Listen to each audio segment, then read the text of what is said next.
بسم اللہ الرحمن الرحیم۔ السلام علیکم۔ یہ کتاب آپ کے لیے کاشان بصیرت کی یوٹیوب چینل کی جانب سے ریکارڈ کی جا رہی ہے۔ کتاب کا نام ہے مجالس المومنین۔ اب ہم کتاب کا پارٹ نمبر 31 پڑھیں گے۔ مجلس چہارم در ذکر اکابر دین الزمرہ تابعین رضی اللہ عنہم اجمعین کا بقیہ حصہ، صفحہ نمبر 525، پارٹ نمبر 31۔ ازبغ بن نباتہ حنظلی مجاشی الکوفی رضی اللہ تعالیٰ عنہ۔ کتاب خلاصہ میں مذکور ہے ازبغ بن نباتہ امیر المومنین علیہ السلام کے خواص اور صحیح مشکور رکھنے والے انسان تھے۔ کتاب کشی میں ابو الجزر سے منقول ہے کہ میں نے ازبغ بن نباتہ سے پوچھا، تمہاری محفل میں امیر المومنین علیہ السلام کو کیا اہمیت حاصل تھی؟ ازبغ بن نباتہ نے کہا، تمہارے سوال کا مجمل اور مختصر جواب یہ ہے کہ ہم اپنے کندھوں پر اسی لیے تلواریں اٹھائے پھرتے تھے کہ حضرت جس کے لیے حکم کریں گے ہم اس پر تلوار سے حملہ کر دیں گے۔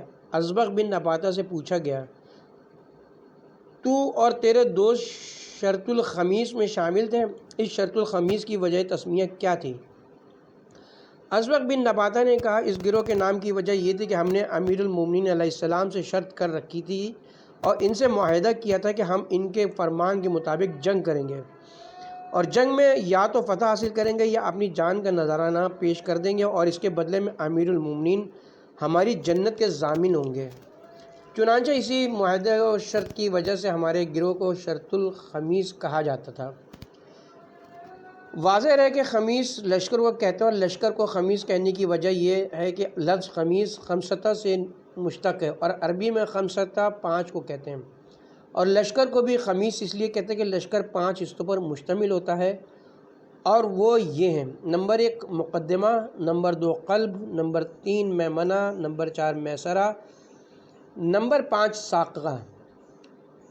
اور جب امیر المومنین علیہ السلام کے کسی ساتھی کے متعلق تاریخ میں یہ جملہ درج ہو کہ فلاں شخص شرط الخمیس کا فرد تھا، تو اس کا مقصد یہی ہوتا ہے کہ وہ اس لشکر میں شامل تھے جس نے امیر المومنین علیہ السلام سے معاہدہ اور شرط قائم کی ہوئی تھی۔ روایات سے معلوم ہوتا ہے کہ شرط الخمیس 6000 افراد پر مشتمل گروہ تھا۔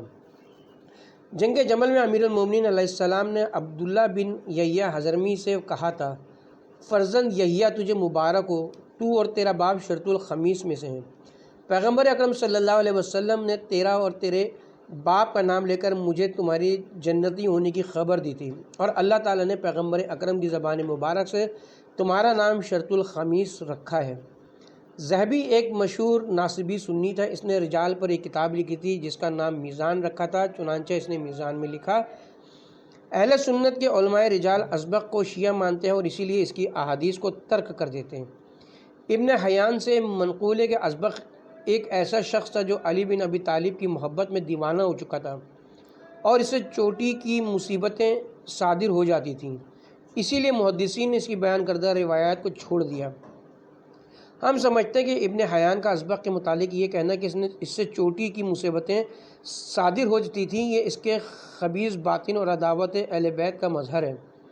حضرت ازبغ کے تشیع ہونے پر مخالف و مؤلف دونوں کا اجماع ہے۔ مسلم مجاشی رضی اللہ تعالیٰ عنہ۔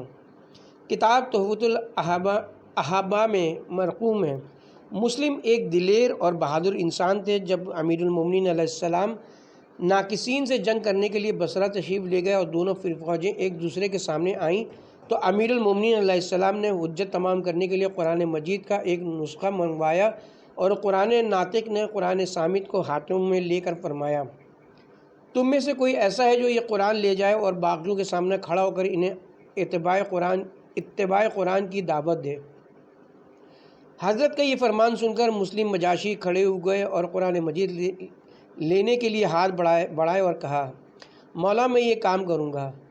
امیر المومنین نے فوراً قرآن مجید اسے نہ دیا اور فرمایا، مجھے بارگاہ اہدیت کی طرف سے بارگاہ نبوت کی زبانی معلوم ہوتا ہے کہ جو شخص ایسا کرے گا صحیح و سالم گھر واپس نہیں جائے گا۔ باغی پہلے اس کا دایاں ہاتھ کاٹیں گے، وہ قرآن مجید کو بائیں ہاتھ میں لے لے گا، اور باغی پھر اس کا بایاں ہاتھ کاٹ دیں گے، وہ قرآن مجید کو سر پر رکھے گا۔ ظالم اس کا سر قلم کر دیں گے۔ جب مسلم نے یہ انجام سنا تو اس نے اپنے بڑے ہوئے ہاتھوں کو پیچھے ہٹایا اور کہا مجھ میں یہ استطاعت نہیں ہے۔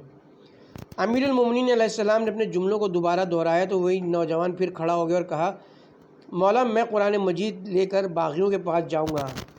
حضرت نے فرمایا انجام سن لیا ہے؟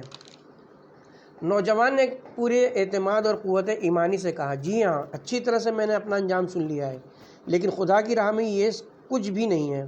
الغرض مسلم مجاشی قرآن مجید لے کر باغیوں کے سامنے گئے اور زور سے آواز دے کر کہا اے اصحاب جمل، میں تمہیں رحمت الہی کی بے پایہ نعمات کے دسترخوان یعنی قرآن کی دعوت دیتا ہوں، لہٰذا تم قرآن کو اپنا حکم مان لو اور اس کے مطابق اپنے لیے لاہ عمل تیار کرو تاکہ تم کامیاب ہو سکو اور خدا کی رحمت کے حقدار بن سکو۔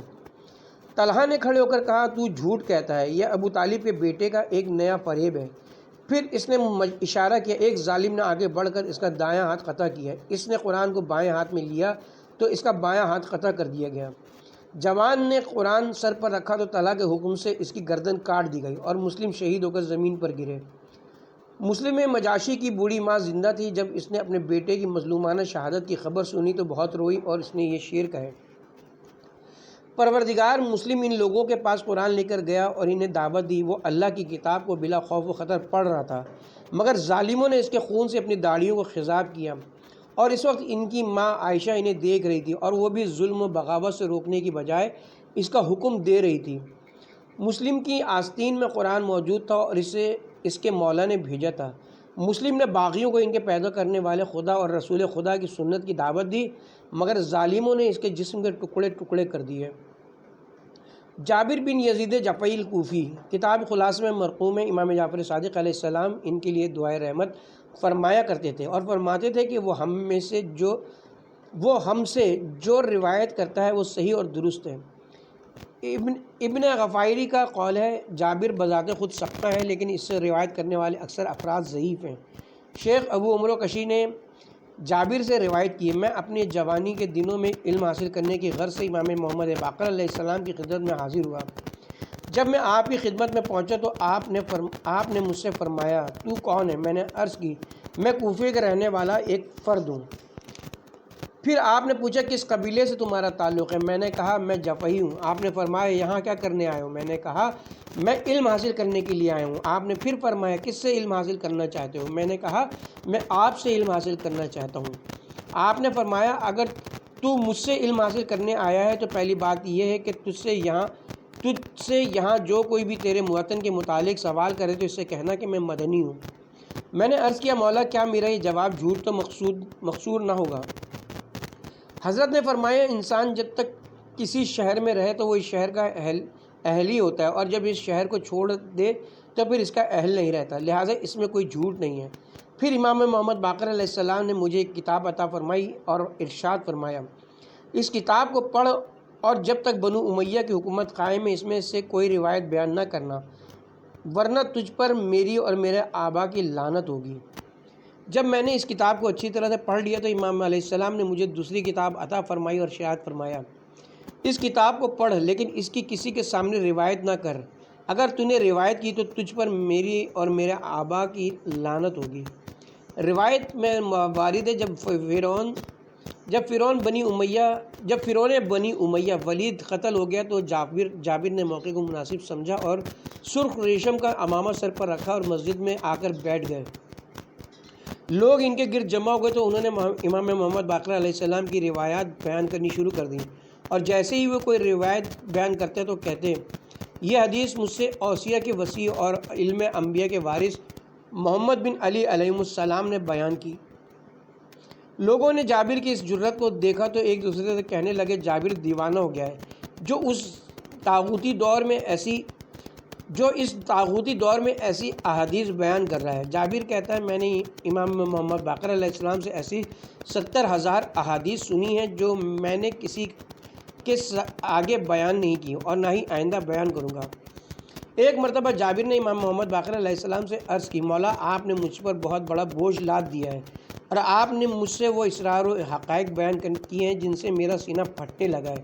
اور میں چاہتا ہوں کہ ان اسرار و حقائق کو کسی کے سامنے بیان کروں، لیکن آپ نے مجھ پر پابندی عائد کر دی ہے کہ میں انہیں کسی کے سامنے بیان نہ کروں۔ اب میرا سینہ چھٹنے کو ہے، آپ اس کا علاج تجویز فرمائیں۔ امام علیہ السلام نے فرمایا،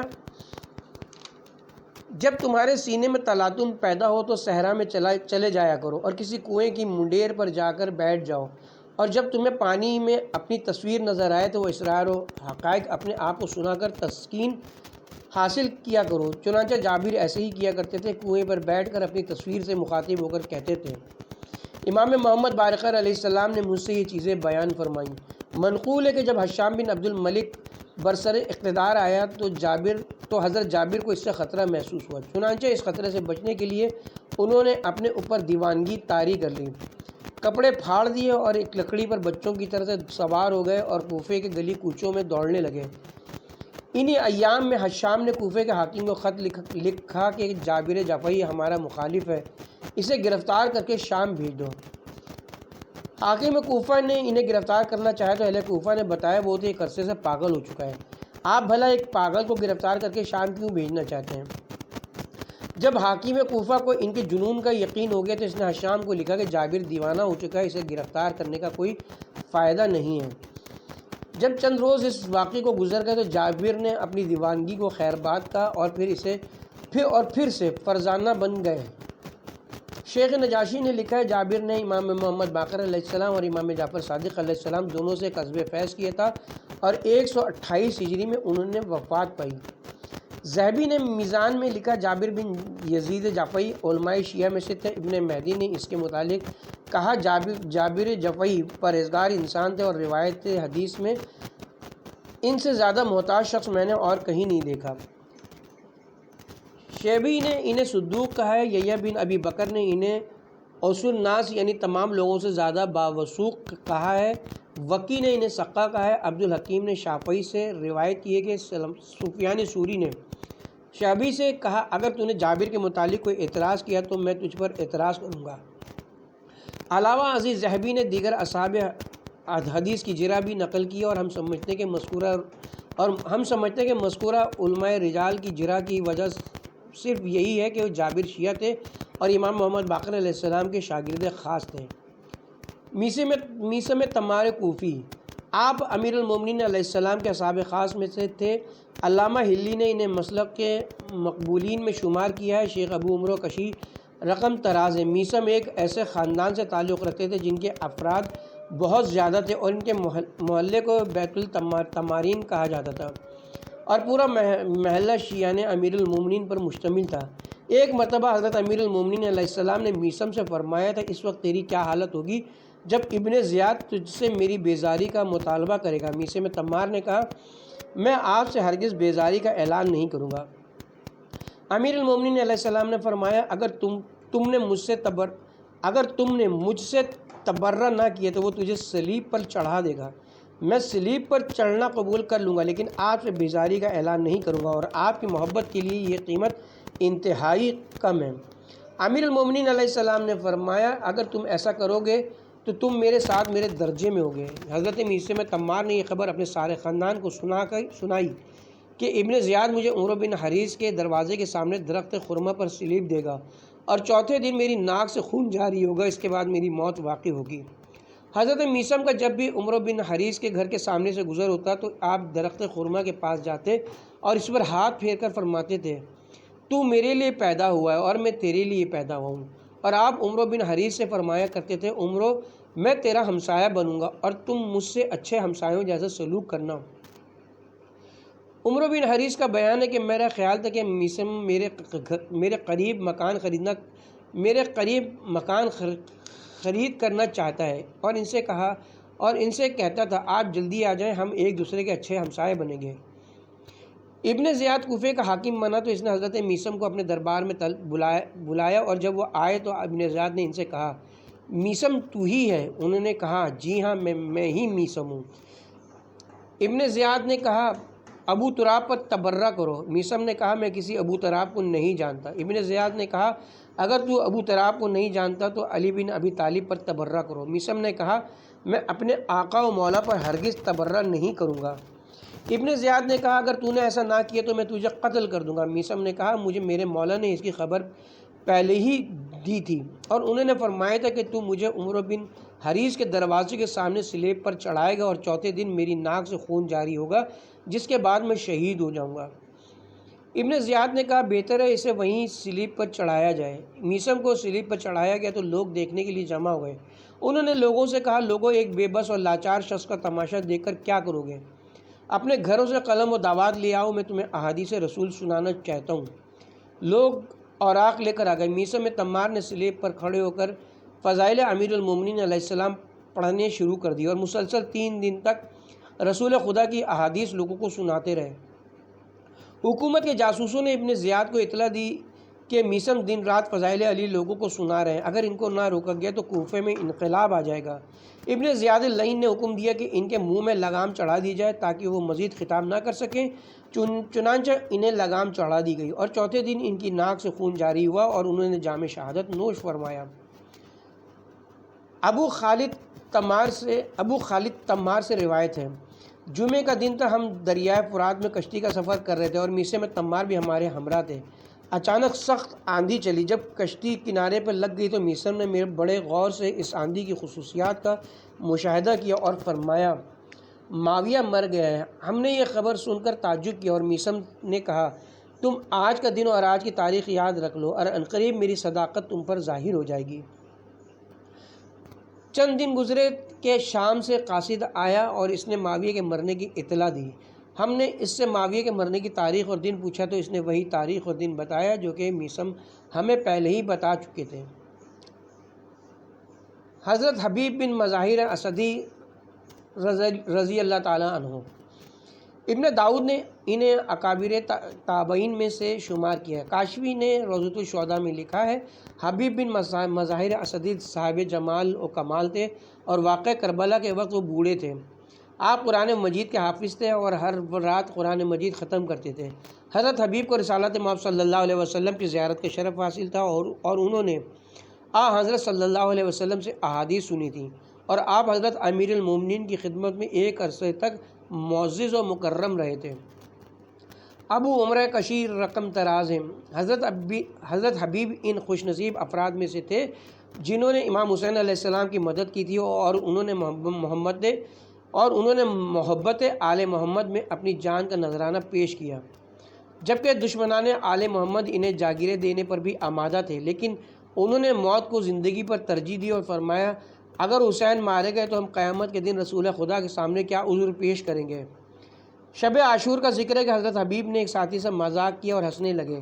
حضرت بریر بن حزیر ہمدانی جو کہ سید القرات تھے کو ان کا یہ مذاق پسند نہ آیا اور انہوں نے حضرت حبیب سے کہا حبیب آج کی رات غم و اندو کی رات ہے، مگر تمہیں اس رات میں بھی مذاق سوجھائے۔ حضرت حبیب نے کہا بریر بھائی اگر ہنسے نہیں تو اور کیا کریں، بس آج کی رات حائل ہے، جب یہ رات گزر جائے گی اور صبح ہوگی تو ہم اشقیہ سے جنگ کریں گے اور جنگ کا نتیجہ بھی ہمیں معلوم ہے، جیسے ہی ہم شہید ہوں گے سیدھے جنت الفردوس میں چلے جائیں گے اور حوروں سے ہمارا عقد ہوگا، اسی لیے میں ہنسی مذاق کر رہا ہوں۔ حضرت حارث اور بن عبداللہ حمدانی، تاریخ یافعی میں مرقوم حارث اور امیر المومنین علیہ السلام کے صحابی تھے اور انہوں نے عبداللہ بن مسعود کی صحبت سے بھی فیض حاصل کیا تھا۔ مشہور فقیہ تھے، ان کی حدیث سنن اربعہ میں بھی مذکور ہے۔ ذہبی میزان میں لکھتے ہیں حارث بزرگ علماء تابعین میں سے تھے۔ ابن حیان نے کہا کہ وہ عقیدہ تشیع میں غالی تھے۔ ابو بکر بن ابی داؤد نے کہا حارث اور تمام لوگوں سے زیادہ فقیہ اور علم حساب کے بڑے ماہر تھے۔ انہوں نے علم الفرائض کی تعلیم امیر المومنین علیہ السلام سے حاصل کی تھی۔ نسائی نے اگرچہ ان پر جرح کیا لیکن باہما ان کی حدیث کو اپنی کتاب سنن میں لکھا اور اس سے حجت قائم کی اور یوں اس نے حارث کی تقویت کی۔ شیخ ابو عمرو کشیر رقم طراز ہیں۔ حارث ایک رات امیر المومنین علیہ السلام کی خدمت میں حاضر ہوئے۔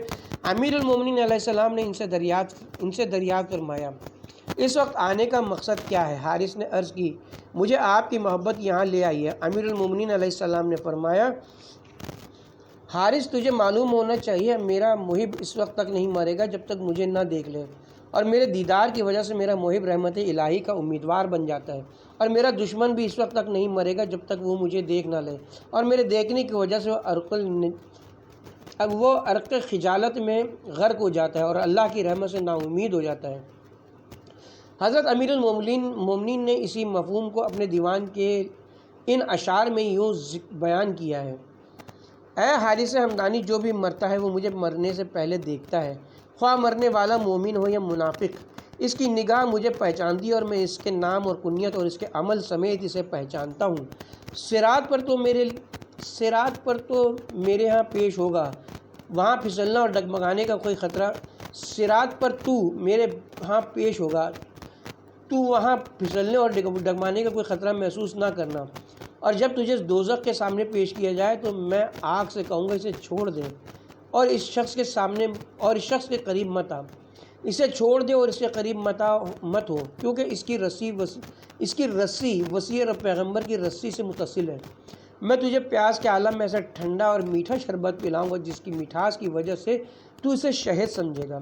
یہ سب کچھ ہمارے شیعوں کے لیے ہے، اللہ نے مجھے میری آرزو عطا کر دی ہے۔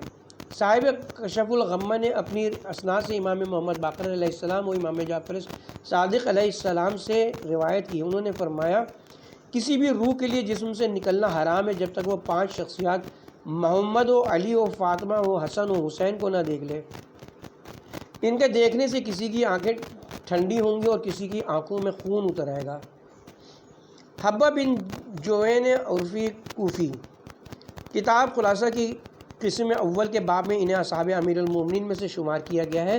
ذہبی نے اپنی میزان غیر مستقیم میں لکھا: حبہ غالی شیعوں میں سے تھے، بعض علماء اہل سنت نے ان کی توثیق و تعدیل کی ہے۔ طبرانی کہتے ہیں حبہ نے رسول خدا کی زیارت کا شرف حاصل کیا تھا اور سن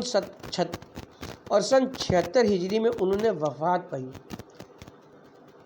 رشید ہجری رضی اللہ تعالیٰ عنہ، کتاب ابن داؤد اور رجال قشی میں مرقوم ہے۔ رشید امیر المومنین علیہ السلام کے خاص اصحاب میں سے تھے اور حضرت امیر المومنین علیہ السلام نے ان کا نام رشید البلایار رکھا تھا، اور اس نام رکھنے کی بھی 2 وجوہات تھیں۔ نمبر 1، اس لفظ سے ان کے انجام کے متعلق اشارہ مقصود تھا کہ ان پر بڑا ظلم و تشدد کیا جائے گا اور وہ اس ظلم پر صبر کریں گے اور محبت علی پر قائم و دائم رہیں گے۔ نمبر 2، حضرت امیر المومنین علیہ السلام نے انہیں علم المنایا و بلایا تعلیم فرمایا تھا، اور اس علم کا اثر یہ تھا کہ رشید کسی بھی شخص کو دیکھ کر پیش گوئی کر دیتے تھے کہ اس شخص پر فلاں مصائب آئیں گے اور وہ فلاں طریقے سے مرے گا، اور جیسا رشید کہتے تھے ویسے ہی اس کا انجام ہوتا ہے۔ روایت میں منقول امیر المومنین علیہ السلام نے انہیں خبر دی تھی کہ ابن زیاد انہیں گرفتار کرے گا اور وہ لعین انہیں حضرت سے تبرہ کرنے پر مجبور کرے گا، اور جب وہ ایسا نہ کریں گے تو وہ ان کے ہاتھ پاؤں اور زبان کاٹ دے گا۔ چنانچہ امیر المومنین علیہ السلام کی پیش گوئی سچ ثابت ہوئی اور انہیں گرفتار کر کے ابن زیاد کے سامنے پیش لایا گیا۔ ابن زیاد نے انہیں امیر المومنین سے اظہار برات کا حکم دیا، انہوں نے ایسا کرنے سے انکار کر دیا۔ ابن زیاد نے کہا: کیا تجھے تیرے ساتھی حضرت امیر نے یہ نہیں بتایا تھا کہ میں تجھے کیسی موت ماروں گا؟ رشید ہجری نے کہا: جی ہاں، مجھے میرے آقا و مولا نے تیرے ظلم کی خبر دی تھی اور فرمایا تھا کہ تو میرے ہاتھ پاؤں اور زبان قطع کر کے صلیب پر چڑھائے گا۔ ابن زیاد نے کہا: پھر میں تیرے ساتھی کی بات کو جھوٹا ثابت کروں گا۔ اس نے حکم دیا کہ ان کے ہاتھ پاؤں کاٹ دیے جائیں لیکن ان کی زبان نہ کاٹی جائے۔ جلاد نے ان کے ہاتھ پاؤں کاٹ دیا اور زبان کو نہ کاٹا۔ لوگ انہیں دارالعمارہ سے اٹھا کر لائے، ان کے ہاتھ پاؤں سے خون بہہ رہا تھا۔ ان کی بیٹی نے ان سے کہا: ابا جان، ہاتھ پاؤں کٹنے کی وجہ سے آپ کو بہت زیادہ تکلیف محسوس ہوئی ہوگی۔ رشید ہجری نے کہا: پیاری بیٹی، مجھے بس اتنی ہی اذیت محسوس ہوئی جتنا کہ کوئی شخص ان لوگوں کے ہجوم میں پھنس جائے تو اسے تکلیف ہوتی ہے۔ لوگ ان کا تماشا دیکھنے کے لیے جمع ہو گئے۔ انہوں نے فرمایا: لوگوں، کاغذ اور قلم لے آؤ، میں تمہیں امیر المومنین علیہ السلام کے فضائل لکھوانا چاہتا ہوں۔ لوگ کاغذ و قلم و دعوات لے آئے، انہوں نے امیر المومنین کے فضائل لکھانا شروع کر دیے اور ابن زیاد کے تاریخ مستقبل کی پیش گوئی بھی لکھائی۔ حکومتی کارندوں نے ابن زیاد کو اس امر کی اطلاع کی تو اس نے کہا: ان کی زبان بھی کاٹ دی جائے اور انہیں سلیب پر چڑھایا جائے۔ ابن زیاد اللعین کے حکم پر ان کی زبان کاٹ دی گئی اور انہیں سلیب پر چڑھایا گیا، اور یوں امیر المومنین علیہ السلام کی پیشگوئی حرف بحرف سچ ثابت ہوئی۔ حضرت عبدالعزیز بن حارث جعفری رضی اللہ تعالیٰ عنہ، آپ امیر المومنین علیہ السلام کے اصحاب میں سے تھے اور جنگ صفین میں انہوں نے شجاعت کے خوب جوہر دکھائے۔ ابن اسم رقم تراز ہیں، جنگ صفین میں ایک مرتبہ لشکر شام نے امیر المومنین کی فوج پر یورش کی اور 1000 سپاہیوں کو پکڑ کر اپنے ساتھ لے گئے۔ حضرت علی علیہ السلام نے فرمایا، کوئی ہے جو اپنی جان کو اللہ کے ہاتھوں میں فروخت کرے اور اپنی دنیا و آخرت کی عوض بیچے؟ حضرت کا یہ اعلان سن کر عبدالعزیز بن حارث آپ کے پاس آئے اور وہ اس وقت لوہے میں ڈوبے ہوئے تھے، اور کہا، مولا آپ مجھے حکم فرمائیں، میرے والدین آپ پر فدا ہوں، میں آپ کے ہر فرمان کی تعمیل کروں گا۔ امیر المومنین علیہ السلام نے فرمایا، خدا تجھے دنیا و آخرت میں جزائے خیر عطا فرمائے۔ لشکر شام پر حملہ کرو، اپنے قید ہونے والے ساتھیوں کے ٹھکانے کا پتہ چلاؤ، اور جب تمہیں ان کے ٹھکانے کا علم ہو جائے تو ان سے کہنا کہ امیر المومنین تمہیں سلام کہتے ہیں اور حکم دیتے ہیں کہ تم زور سے تکبیر و تحلیل کہتے رہو، ہم تمہیں رہا کرا کر دم لیں گے۔ عبدالعزیز نے حضرت کے فرمان کی تعمیل کی اور اپنے ساتھیوں کے قریب پہنچ کر انہیں حضرت کا سلام اور پیغام پہنچایا۔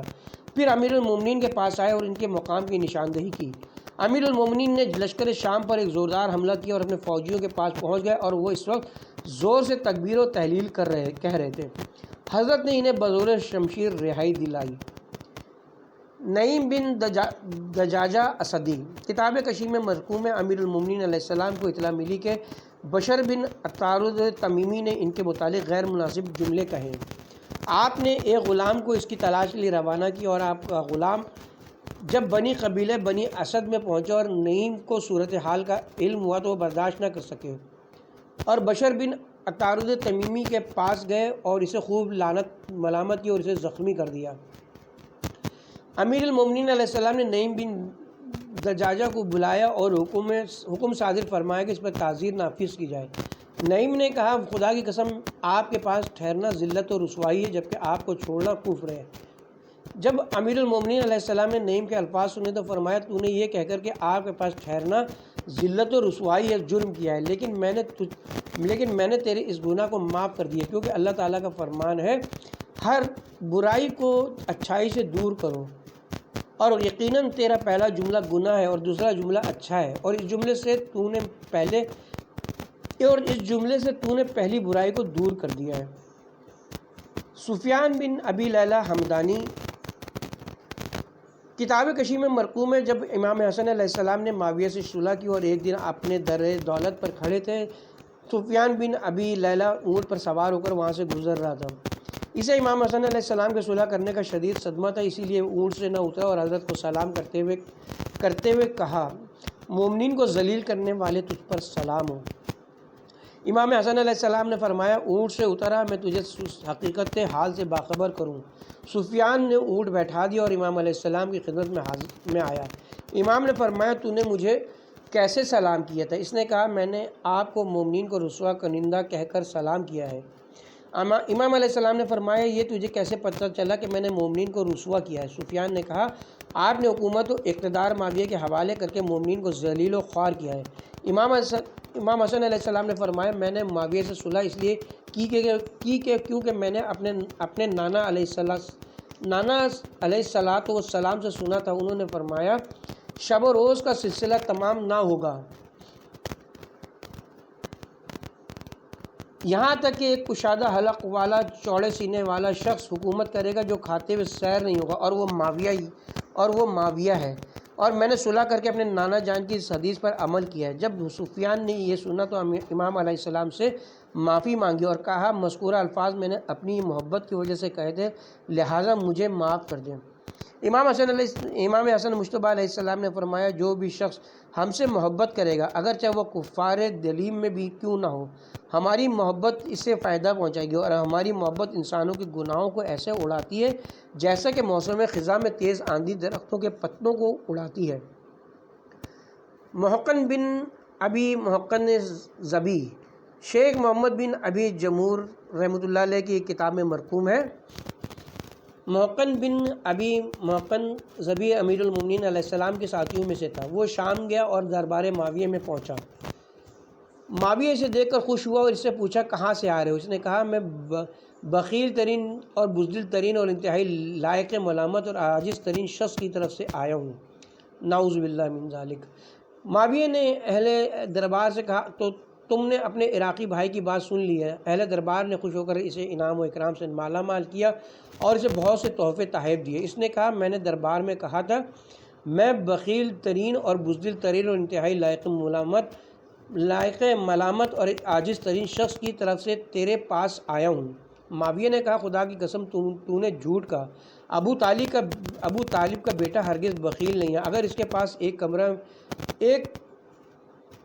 کمرہ میں سونا بھرا ہوا اور دوسرے کمرے میں بھوسا بھرا ہوا تو بھوسا ختم کرنے سے پہلے علی سونا ختم کر دے گا۔ اور یہ بھی سن، علی ہرگز بزدل نہیں ہے، آج تک علی سے بڑا شجاع چشم فلک نے نہیں دیکھا، اور علی لائق ملامت بھی ہرگز نہیں ہے کیونکہ وہ شیخ بطحہ ابو طالب کا فرزند ہے۔ اس کی ماں فاطمہ بنت اسد ہے، اس کا بھائی جعفر طیار، اس کا چچا حمزہ ہے اور اس کا ابن عم اور اس کا سسر رسول خدا ہے، اس کی بیوی فاطمہ بنت رسول ہے اور اس کے بیٹے حسن و حسین ہیں۔ بھلا جس کا یہ نسب ہو وہ بھی لائق ملامت ہوتا ہے۔ اور یہ بھی یاد رکھ کہ علی ہرگز عاجز ترین انسان نہیں ہے کیونکہ علی پورے عرب میں سب سے بڑا فصیح و بلیغ ہے۔ موقن نے کہا جب تو علی کے فضائل جانتا ہے تو پھر اس سے جنگ کیوں کر رہا ہے؟ معاویہ نے اپنی انگشتری کی طرف اشارہ کر کے کہا میں چاہتا ہوں کہ یہ مہر پورے عالم اسلام پر حاوی ہو جائے۔ موقن نے میں یہ چاہتا ہوں کہ یہ مہر پورے عالم اسلام پر حاوی ہو جائے۔ محقن نے کہا تیرا انجام اچھا نہ ہوگا اور تو دوزخ کا ایندھن بن جائے گا۔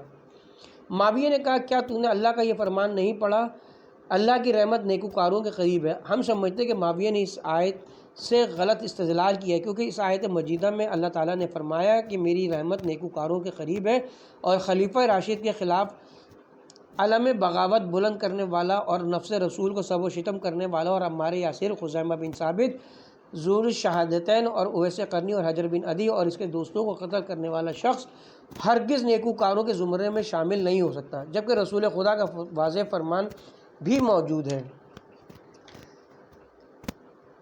علی تیری جنگ میری جنگ ہے اور تیری صلح میری صلح ہے۔ حضرت کی ایک مشہور حدیث ہے جس نے علی پر سب کیا اس نے مجھ پر سب کیا، اور جس نے مجھ پر سب کیا تو اس نے اللہ پہ سب کیا، اور جس نے اللہ پہ سب کیا تو اللہ اسے نتنوں کے بل دوزخ میں پھینک دے گا۔ اس کے ساتھ ہی یہاں پہ پارٹ نمبر 31 کا اختتام کرتے ہیں۔